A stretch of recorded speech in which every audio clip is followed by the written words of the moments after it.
Muito boas tardes a todos. Começo por cumprimentar o Sr. Presidente da Câmara de Castelo de Vide, que acolhe já há muitos anos a realização da Universidade de Verão, da JSD, que ocorre sempre com o apoio do Instituto Sá Carneiro, cujo Presidente, Dr. Pedro Reis, cumprimento também aqui, e com o apoio do PSD, com muito orgulho, sobretudo quando olhamos para os seus resultados. Justamente por causa disso é que não me canso de elogiar a liderança que o deputado Carlos Coelho tem imprimido ao longo de todos estes anos, numa íntima colaboração com a JSD, para proporcionar não apenas um ambiente de formação de qualidade a todos aqueles que procuram qualidade na intervenção política e cívica, mas também em estimular, incentivar a discussão livre, tolerante, aberta. Alguém que procura aproximar-se da verdade só pode estar interessado em ouvir os que pensam de maneira diferente, aqueles que podem acrescentar alguma coisa àquele que é o nosso conhecimento de hoje, a nossa percepção, a nossa visão das coisas. Um mundo em que todos tivéssemos de pensar da mesma maneira e, portanto, inevitavelmente chegar às mesmas conclusões, não era um mundo melhor do que o que temos. Seria um mundo muito pior. E não falo apenas em teoria. Temos observação prática.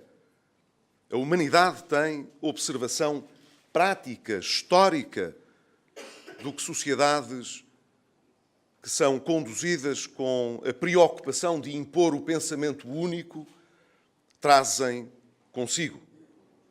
Trazem atraso social, atraso político, atraso económico, atraso humano, trazem também mais injustiça, mais impunidade para aqueles que são os autores das injustiças, traz, portanto, um mundo menos progressista, menos desenvolvido. É por isso que é fundamental apostar em ações pedagógicas, formativas, que estimulem esse espírito crítico, a abertura a outras ideias, o exercício tão imparcial quanto possível daqueles que procuram encontrar as melhores soluções. Porque é para isso que a política serve. A política serve, no fundo, para que nós possamos, em cada momento, encontrar sempre meios, instrumentos, formas de trabalhar para, a prazo, resolver melhor os problemas com que a humanidade, com que a sociedade, com que as pessoas se defrontam. Claro que isso não significa olhar para a comunidade e para a política sem princípios, sem regras. Não devemos confundir o espírito crítico, a abertura, o pluralismo, a tolerância, com a falta de exigência, com a falta de ética, com a falta de valores, com a falta de princípios. Nós devemos ser muito firmes nos princípios que defendemos. Mas depois devemos ser extraordinariamente tolerantes e abertos na forma de encontrar respostas que esses princípios nos proporcionam. Creio que a forma como decorreu a Universidade de Verão deste ano e o impacto que gerou na discussão pública e mediática proporciona realmente uma reflexão mais distendida a propósito da importância destas orientações que devemos seguir na política. Porque isso, muitas vezes, nos dá a possibilidade de mostrar aos outros aquilo que nos distingue dentro da política. Não somos todos iguais. Somos marcados, evidentemente, na nossa maneira de ver o mundo, pelas nossas experiências pessoais, e também pela forma como vemos as experiências que afetaram outros e terceiros. Como disse ainda agora, orientados pelos nossos valores e pelos nossos princípios, e esses são uma escolha nossa, podemos escolher outros, nós vamos imprimindo às escolhas que fazemos, às afirmações que fazemos, um curso próprio que nos vai marcando. E isso nos vai distinguindo de outros. Quando, há pouco, o presidente da JSD, Simão Ribeiro, fazia aqui alusão à forma como o atual governo tem exercido o poder, por momentos parecia que podia haver aqui alguma crítica de natureza mais pessoal, mas não era. Era apenas o corolário de a política ser feita por pessoas. E, nessa medida, nós não podemos deixar de analisar, avaliar o seu comportamento e tirar conclusões. Mas quando o fazemos, e vejam como o Simão o fez, não procuramos, como se diz na gíria futebolística, atingir as pernas do jogador. Jogamos a bola. Quer dizer, estamos com a preocupação de discutir argumentos, analisar os factos, saber se o caminho que está a ser seguido é o que nos interessa ou se, pelo contrário, apresenta contradições, insuficiências e produz, portanto, maus resultados. Ora, é muito importante anotar que muitas das reações a várias intervenções que foram feitas nesta Universidade de Verão ao longo de toda esta semana foram reações intolerantes, reações, eu diria, incompreensíveis nos tempos que vivemos dentro da cultura democrática que é a nossa. Como é que é possível que alguém possa indignar-se por um ex-presidente da República, que só foi presidente da República 10 anos, primeiro-ministro outros 10, ministro das Finanças mais de 1 ano e meio,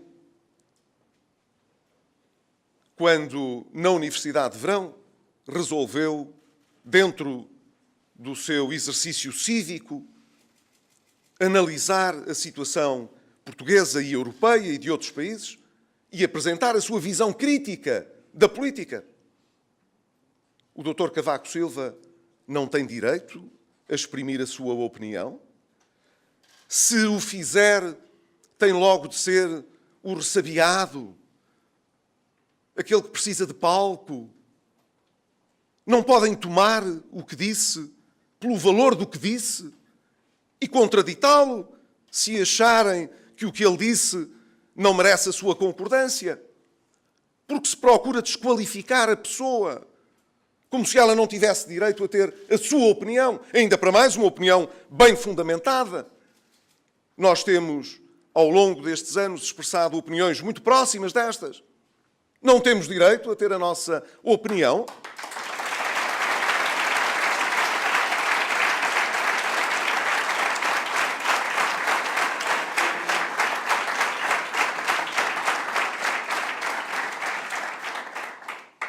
Houve mesmo quem tivesse interpretado a opinião do Dr. Cavaco Silva e logo arranjado rótulos para a poder desclassificar, desqualificar. Esta não é uma forma madura de discutir a política, nem de viver a democracia. O que disse sobre o Dr. Cavaco Silva podia ter dito do deputado Paulo Rangel, que veio, e bem, nesta Universidade de Verão, denunciar a confusão que se faz no governo e na geringonça entre o Estado Social e o Estado Salarial. Ele, de resto, tem um jeito particular para encontrar fórmulas muito diretas e eficazes de contrapor visões diferentes. Mas é verdade. Nós sabemos que isto acontece.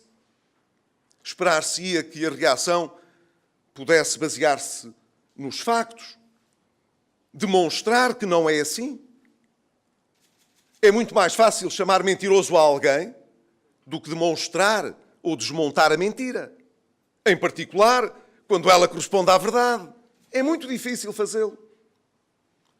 Nós, durante quase 1 ano, chamámos a atenção justamente para essa situação, dissemos que só era possível atingir os resultados que estavam previstos no orçamento se um novo plano orçamental fosse posto em prática. E ele foi posto em prática, foi conhecida a Conta Geral do Estado ali por finais da primavera, e ela mostrou de forma muito evidente aquilo que nós tínhamos vindo a dizer durante quase um ano. Afinal, apesar da suposta normalidade que o Governo vende, nós podemos perceber que houve áreas orçamentais que tiveram uma execução, não estou a falar daquilo que estava previsto, estou a falar daquilo que foi executado, que teve execução inferior àquele que se obteve em 2015.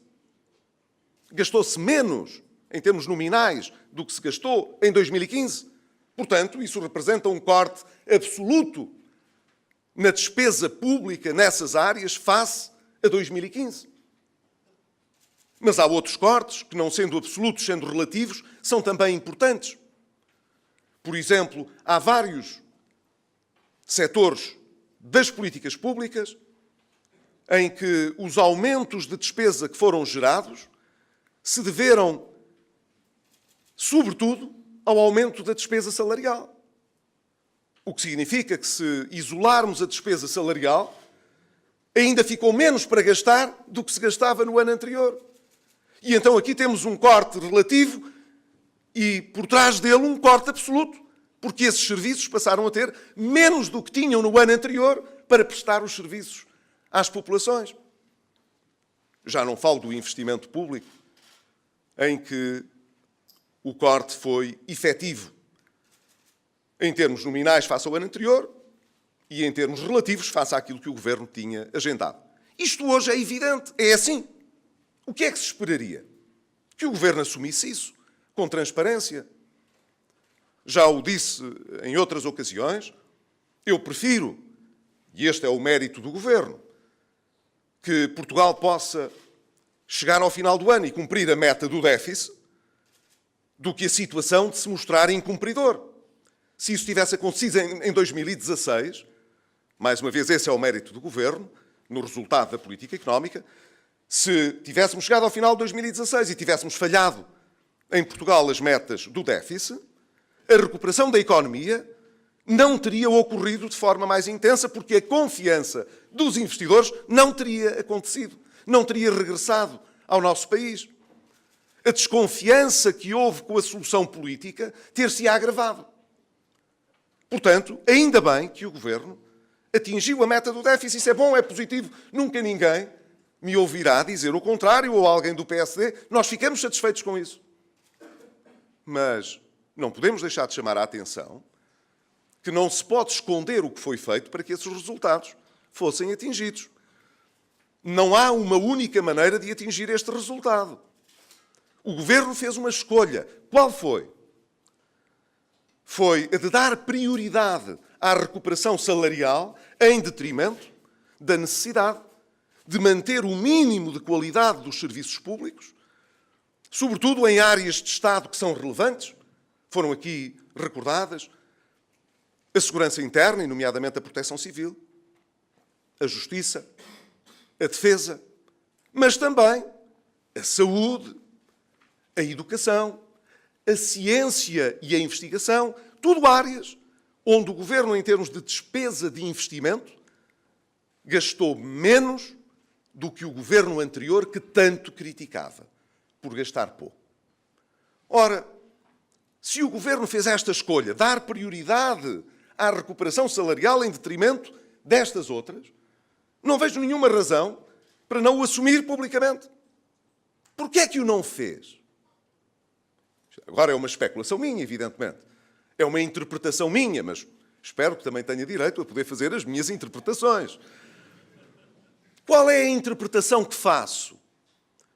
É que o Governo justificou a geringonça com a enorme crispação que existia na sociedade portuguesa, gerada pelo excesso de austeridade do período anterior. Esta história, de resto, permanece ciclicamente em algumas entrevistas de figuras de maior relevo dentro do governo e ainda muito recentemente o Ministro dos Negócios Estrangeiros, creio, fazia justamente numa entrevista que concedeu esta observação: foi possível pôr fim àquela austeridade excessiva, que é como quem diz que o anterior governo só fez porque quis. Ora, está mais do que demonstrado, não vale a pena perder muito tempo com isso, que a austeridade que existiu não foi mais do que aquela que era necessária. Não há nenhum governo que veja virtude extraordinária em provocar impactos recessivos na economia com medidas que fossem desnecessárias. É assim. Podemos gostar mais ou menos, mas a realidade é o que é. Disse o Dr. Cavaco Silva e muito bem. A realidade é o que é.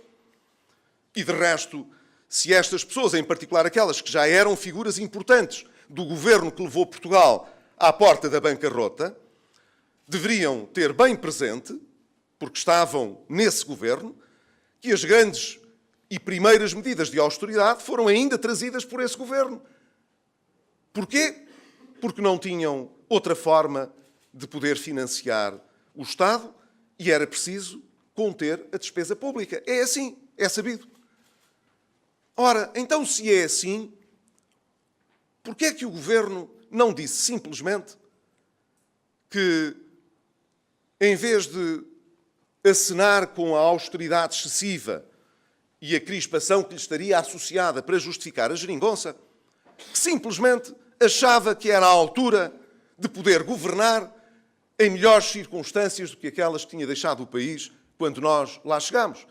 Em política, o sentido de oportunidade também é relevante. É assim. Os políticos devem estar atentos às oportunidades. São depois julgados pela forma como usam essas oportunidades. Mas é natural que estejam atentos a elas.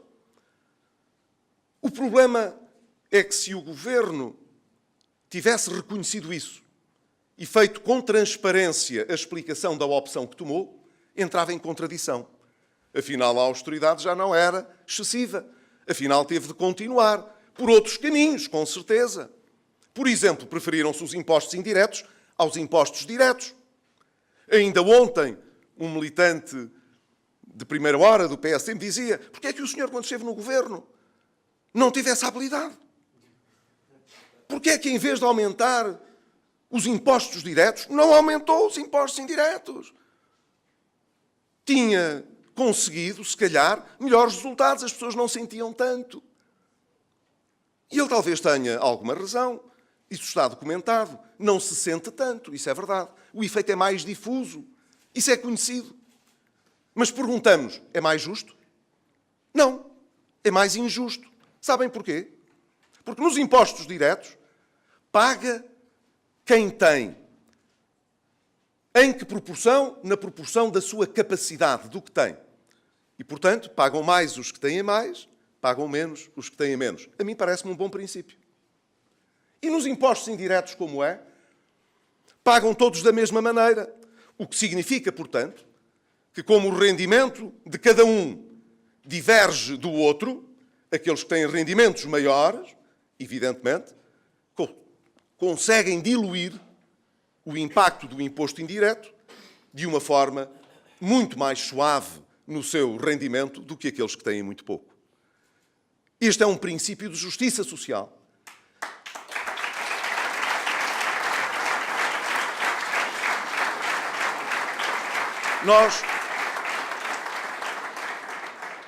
Nós preferimos, em primeira instância, diminuir a despesa quando era necessário, porque enquanto houver déficit, a coisa não está bem.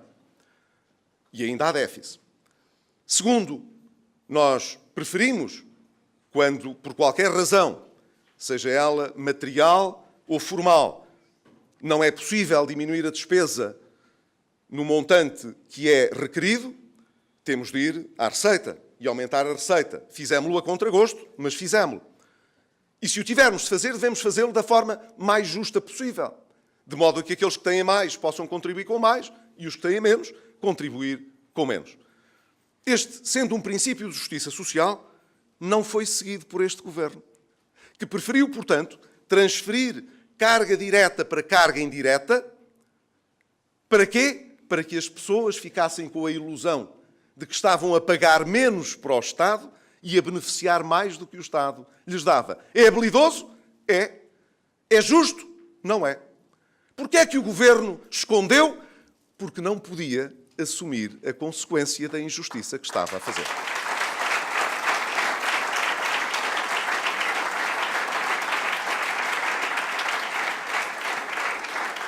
Ora, nós gostamos muito de dar transparência às escolhas que fazemos. Isso é muito importante, até para podermos ser contestados, para podermos rebater as críticas que nos fazem, não desqualificar, insisto, os nossos adversários, mas poder contrapor àquilo que eles dizem. É por isso que temos insistido, agora a propósito das questões do IRS, que era importante que o Governo não perturbasse a estabilidade fiscal. Quer dizer, a reforma do IRS que foi feita no passado reduziu o número de escalões de tributação para 5. E nós achamos que era preferível, até porque essa crítica é frequentemente dirigida, a instabilidade fiscal raramente traz benefícios, era importante que a folga que o Governo entender que existe, ou não havendo folga, as diferentes escolhas entre tributação que queira fazer possam refletir-se sobre os escalões que já existem. Nós, por exemplo, em 2015 decidimos aliviar o IRS para as famílias numerosas. Recordam-se disso? O que é que fizemos? Em vez de simplesmente agravar o déficit com essa medida, associámos a chamada reforma da fiscalidade verde a suportar a descida do IRS das famílias numerosas. É uma medida de política. É uma medida de política. Achámos que era importante promover fiscalmente resultados que queríamos alcançar na área ambiental e, com isso, financiar um alívio fiscal para as famílias numerosas. O atual Governo queixou-se do efeito dessa medida. O que é que resultou para os portugueses que tinham agregados familiares maiores? O Estado devolveu-lhes, em 2016, mais de 400 milhões de euros. Esse foi o resultado. O Partido Socialista queixou-se disto. E disse: pois, os senhores é que decidiram isso, mas nós é que pagamos. Como se nós pudéssemos alterar as regras do IRS de modo a que as pessoas pagassem adiantado. É assim. A devolução do IRS faz sempre no ano a seguir. É assim todos os anos. E nós cá estaríamos no Governo, se algumas coisas tivessem acontecido, para o fazer no ano a seguir. Faríamos isso com muito gosto. O Governo queixou-se da dificuldade que isso lhe levantava para a meta do déficit. E agora anda a discutir se, em vez desses 400 milhões, consegue arranjar um alívio de 200 milhões. O nosso era péssimo. Este, que vai pela metade, é ótimo. É ótimo. Ora, não haverá ninguém que se escandalize um bocadinho com esta falta de pudor. Muito bem. Não era mais fácil?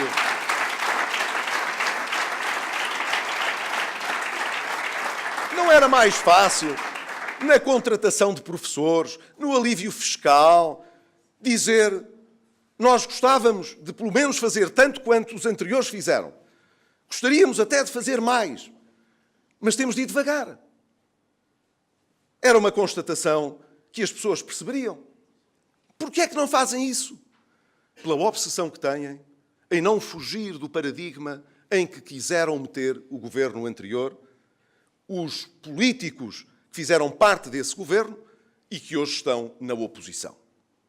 Quer dizer, quem governa hoje só tem uma preocupação: poder apresentar as suas escolhas de forma tão dissimulada que, quando elas tiverem de ser confrontadas com quem está na oposição em futuras eleições, se possa diabolizar a oposição e poder vender um benefício muito relativo que possa ter resultado do exercício do poder. Qual é a preocupação, portanto? Mais uma vez, é a preocupação eleitoral. Se a preocupação fosse outra, os termos da discussão mudavam completamente. E é isso que é importante nós podermos reafirmar este ano aqui nesta Universidade de Verão. Nós, no Governo ou na oposição, mantemos o nosso foco de preocupação naquilo que é a estratégia de médio e longo prazo que queremos para o nosso país. É isso que nos move, é isso que nos preocupa. Não são os pequenos ganhos diários, semanais, na disputa com quem está no Governo. Deixamos essa espuma dos dias grandemente para a geringonça, porque, à medida que o tempo vai passando, essa espuma dos dias vai tornando-se mais espessa. Veja-se ainda recentemente o caso da Auto Europa, não é verdade? A empresa modelo que nós conseguimos ainda no nosso tempo que recebesse da parte do seu investidor um reforço de mais de 700 milhões de euros de investimento para duplicar a partir de 2018 a capacidade de exportação, de produção e de exportação da Auto Europa e contratar mais cerca de 2.000 novos funcionários para a empresa. O que é que se observa na Auto Europa hoje? E cito, não é uma observação minha, uma partidarização do conflito laboral. Coisa que outra personalidade da geringonça considera ser uma crítica estúpida, uma estupidez. Não há partidarização nenhuma. Um diz que há, o outro diz que não há. Na PT Altice, na Auto Europa, o Bloco de Esquerda, o Partido Comunista Português, disputam a influência e a instrumentalização sindical e o Partido Socialista faz de novas como se não fosse nada com ele. Como se não tivesse promovido esta cultura e trazido à cidade o que permitiu que estas políticas se pudessem jogar no dia-a-dia. Tenho a certeza que esta espuma dos dias, nos 2 anos que faltam de legislatura, se tornarão mais evidentes e, portanto, propícias à análise política. Mas o que nós queremos não é perdermos-nos nessa análise. É ocuparmos o nosso tempo a falar daquilo que queremos para Portugal e para o país. É isso que nos interessa. O que é que queremos para Portugal? Eu digo-lhes, o PSD quer para Portugal um país que possa viver com menos solavancos externos. E nós passamos por solavancos externos muito difíceis nos últimos 40 anos. Tivemos de recorrer 3 vezes à ajuda externa. Não há nenhum país na Europa que tenha este track record. Não há nenhum. Fomos o único país que precisou por 3 vezes, num espaço de tempo relativamente curto, de recorrer à ajuda externa para evitar o pior. Esses é que são os solavancos que nós devemos evitar para o futuro. Para isso, é importante baixar o nosso nível de endividamento, ser disciplinado, conseguir gerar dinâmica económica que possa atrair a confiança dos investidores. E precisamos da confiança dos investidores, porque sem eles nós não temos os meios que são necessários, nem para pagar o que devemos, nem para investir no futuro. E isso é uma observação estrutural que não muda de um dia para o outro, de uma semana para a outra, de um ano para o outro, de um governo para o outro. É o que é a realidade. Queremos alterar esta realidade. Ela não muda por si. E já sabemos que o Banco Central Europeu não vai andar a vida toda para os próximos 30 anos a ajudar-nos a resolver o peso deste problema. Temos nós de fazer alguma coisa por isso, porque se não fizermos, na próxima crise, estamos outra vez em aflição e não queremos como aquilo que eu acabei de dizer. Queremos, portanto, uma sociedade que possa ter maior estabilidade, que nessa medida tenha uma maior coesão intergeracional, porque isto de estarmos sempre a passar o cheque e a fatura para as gerações do futuro, seja na segurança social, seja no pagamento da dívida, é profundamente injusto. É uma forma de ver.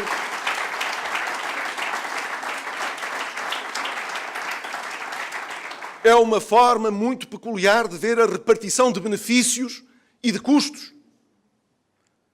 Nós queremos uma sociedade, portanto, que pense no futuro, que nessa medida possa, além de diminuir a sua dívida, gerar mais poupança. Uma sociedade que não poupa nada é uma sociedade que não se importa com o futuro, só se importa com o dia de hoje. E nós importamos-nos com o futuro. Por isso não podemos promover uma política, nem criar incentivos para que a poupança desapareça, e ela nunca foi tão baixa como é hoje. Como é que não há preocupação com isto? Queremos também uma sociedade suficientemente aberta para poder gerar oportunidades de correção de desigualdades. Reparem que não são as desigualdades em si que nos preocupam. Há muitas desigualdades que não são necessariamente negativas. O que é que nos preocupa nas desigualdades e, portanto, nas suas causas? Que haja tantos que não têm o indispensável, o mínimo. Não é saber se deve haver mais ricos ou muito ricos ou mais classe média. Claro que sim, isso seria tudo bom. Esse não é o problema. O problema é definir um patamar mínimo em que toda a gente possa viver com dignidade. E levar, portanto, não apenas as expectativas, porque isso não é muito difícil, mas elevar as condições que nos permitam que cada um possa aspirar a ter pelo menos aquilo que é indispensável para viver com dignidade, para poder escolher a sua vida de acordo com a sua vontade e com os seus gostos, com as suas preferências. Estamos longíssimo de poder atingir este patamar.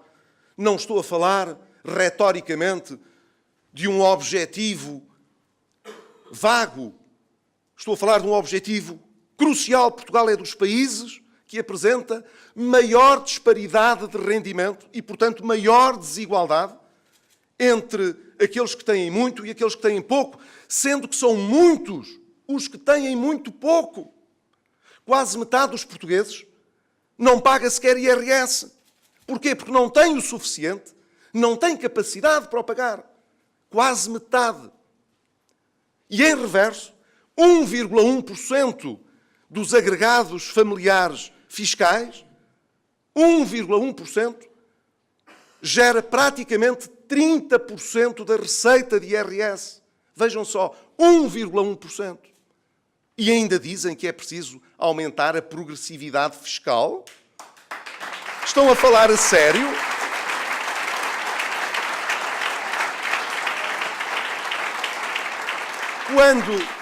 Quando metade não paga e 1% paga quase 30%, sendo que no último escalão, descontando o impacto da segurança social, é quase metade o que se entrega ao Estado, isto é falta de progressividade? Eu acho que nós estamos na fronteira do que a progressividade pode trazer de benéfico e não de prejuízo. Se formos além disto, as pessoas que podem, e são sempre as que podem que o fazem, vão para outros destinos fiscais, como é evidente, que tributem menos. Portanto, o que nós queremos é poder resolver um problema sério em Portugal que se mantém há décadas, apesar do progresso do nosso Estado Social, apesar dos benefícios de ter integrado a União Europeia, apesar de sermos cada vez mais um país que tem resultados importantes e que pode ter nomes portugueses associados a feitos importantes, e isso não é uma sociedade qualquer que gera, é uma sociedade mais desenvolvida, que promove, mas isso não esconde a realidade que permanece de um país profundamente desigual. Desigual quando estamos a falar dos rendimentos, desigual quando estamos a falar das geografias, desigual quando estamos a falar das gerações. Porquê é que isto não preocupa o Governo? Ou melhor, porquê é que o Governo gosta de resumir esta discussão à despesa pública, à redistribuição e àquilo que o Estado deve dar? É uma discussão muito pobre.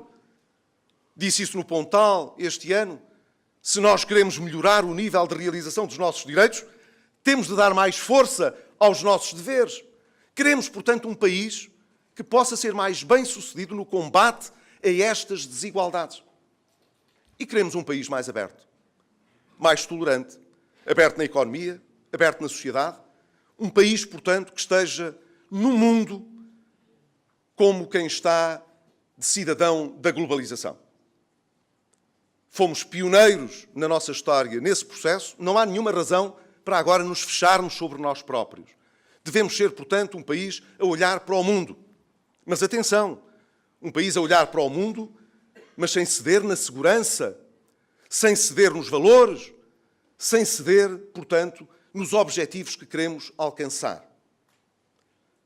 E no mundo tal como o vemos hoje, é preciso começar a tomar medidas relevantes para viver nesse mundo também. É preciso saber como é que nos vamos comportar dentro da União Europeia. Os países europeus ficaram, sensivelmente, até setembro, outubro deste ano, de dizer se querem ou não querem participar do mecanismo de criação em cooperação reforçada de novas metas na área da defesa e da segurança europeia. Tantas reuniões que o Partido Socialista e o Governo vão fazendo com o Bloco de Esquerda e com o Partido Comunista, com a preocupação orçamental do leilão orçamental. Já fizeram alguma para saber se Portugal deve ou não deve integrar e se o Governo tem apoio, na sua maioria, na sua geringonça, para poder aderir ao mecanismo de cooperação reforçada para criar uma Europa de defesa que defenda aos europeus das ameaças externas? Já conversaram com o Partido Comunista Português e com o Bloco de Esquerda para saber se isso deve ser feito de forma complementar à NATO ou de forma a preparar um instrumento alternativo ou concorrencial com a NATO? Num futuro longínquo, porque isso exigiria níveis de investimento que não estão ao alcance da generalidade dos países europeus hoje. Mas, apesar de tudo, seja na NATO, seja na União Europeia, se queremos manter e reforçar os nossos mecanismos de defesa, vamos precisar de gastar mais em defesa. Vão gastar mais em defesa? Vão fazer algum investimento com o apoio do Bloco de Esquerda e do Partido Comunista para trabalhar num Portugal que possa defender-se melhor e estar integrado num bloco que se defenda melhor? Isto não se discute. Não se discute a reforma da Segurança Social, não se discute a reforma do Estado, não se discute uma reforma que possa ter pés e cabeça na área da educação, na área da saúde, na área da defesa. Sabem todos aqui o que é que se discute, mas não se discute o que é mais importante. E isso é pena. E é pena porquê? Porque eu acho que o atual Governo tem condições muito particulares que deviam, de certa maneira, propiciar uma ação reformista a pensar no futuro como este que eu aqui apontei. Reparem bem, este Governo beneficia de vários fatores positivos. Em primeiro lugar, de Portugal ter conseguido fechar a assistência externa com sucesso. E, portanto, não depender nem do Fundo Monetário Internacional, nem da União Europeia, para se poder financiar. Embora a política do BCE não seja totalmente irrelevante para este efeito. Portugal fez também, nos últimos anos, um conjunto de reformas importantes que, segundo a generalidade das instituições na área económica, suportam hoje um desempenho económico mais favorável. O Governo beneficia também, hoje, de um preço do petróleo muito mais favorável do que aconteceu no passado e que poderia permitir melhorar ainda mais as nossas exportações e torná-las ainda mais atrativas. O Governo não se pode queixar de falta de estabilidade política. Nesse sentido, a geringonça funciona, não tem provocado problemas de maior. Há estabilidade política, portanto, o Governo não pode queixar-se da falta de apoio. A geringonça está lá a apoiar o Governo, no Parlamento, como se vê. O Governo não se pode queixar da falta de cooperação do Presidente da República. Ela tem sido permanente e efetiva. O Governo não se pode queixar também de intolerância de Bruxelas. Pelo contrário, uma vez que já estamos fora do programa de ajustamento, o mesmo não se passa com a Grécia, nós hoje podemos beneficiar de maior flexibilidade e de maior tolerância com Bruxelas. E, finalmente, parece-me claro que o Governo conta também com uma enorme tolerância de vários parceiros na sociedade civil. Uns porque têm medo de se opor, outros porque estão convictos de que o que o Governo está a fazer é do seu interesse. Quer dizer, são tantas as condições boas para que o Governo possa preparar alguma coisa com sentido estratégico e de futuro, que é legítima a pergunta: por que o não faz?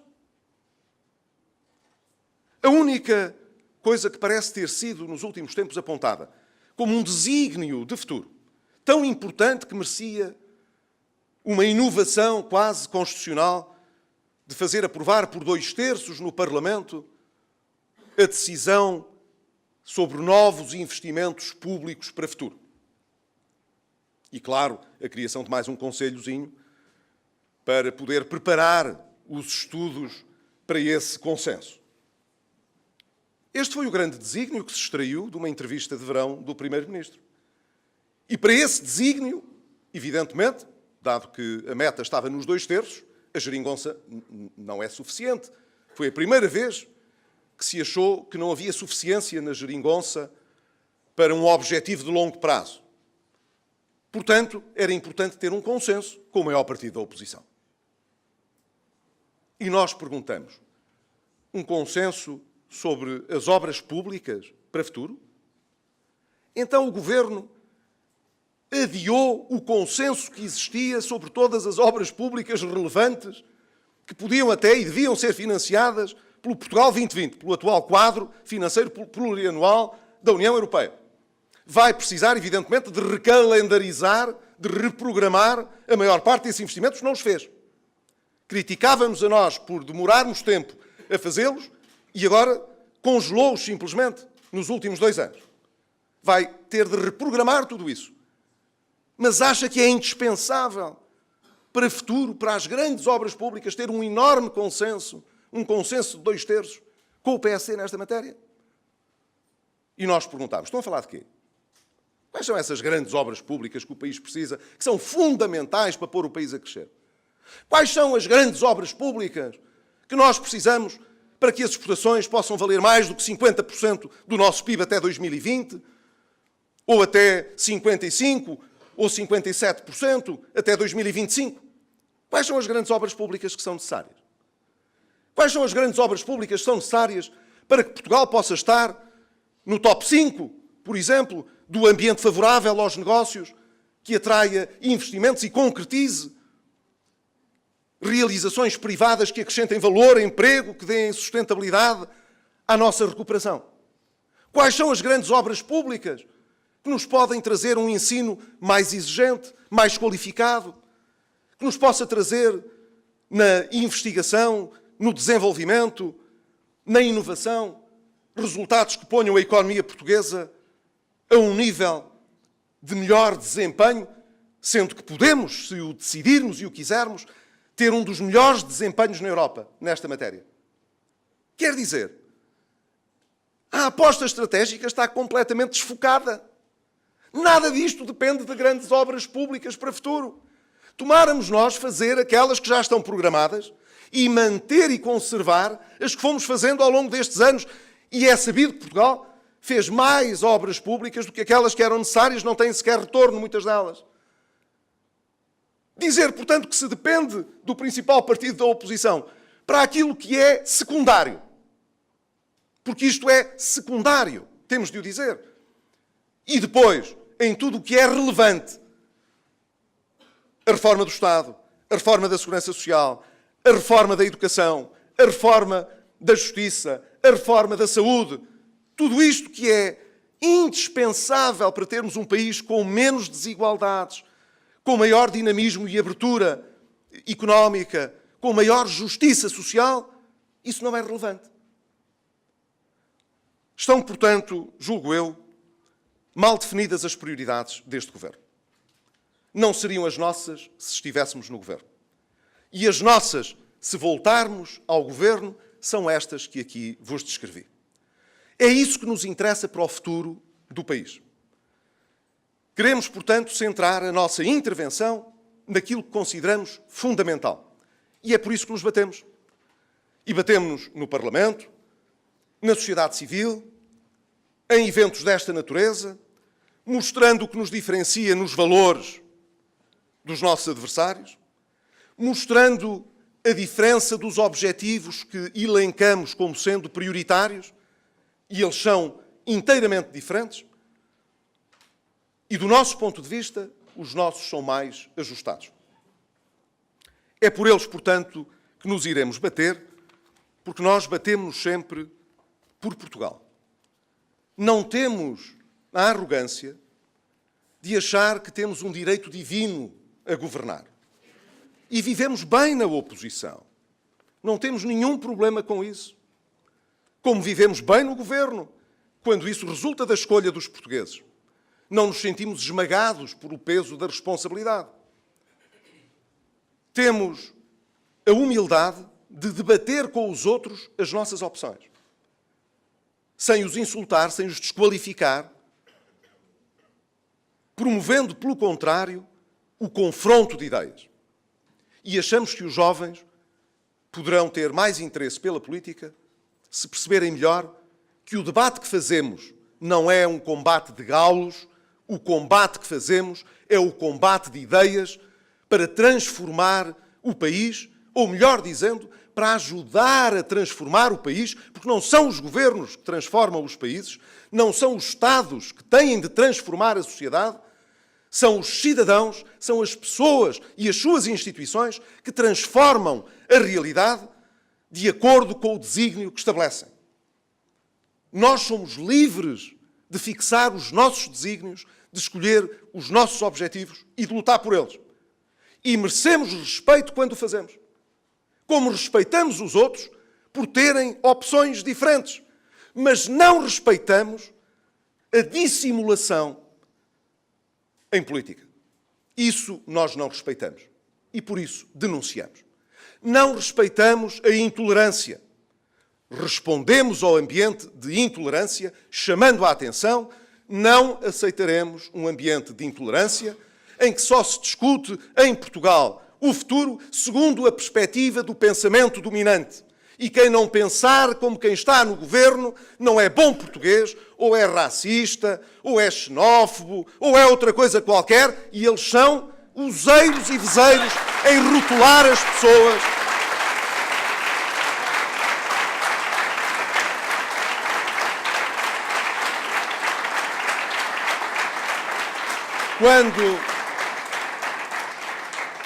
Quando faltam os argumentos, sobram os qualificativos.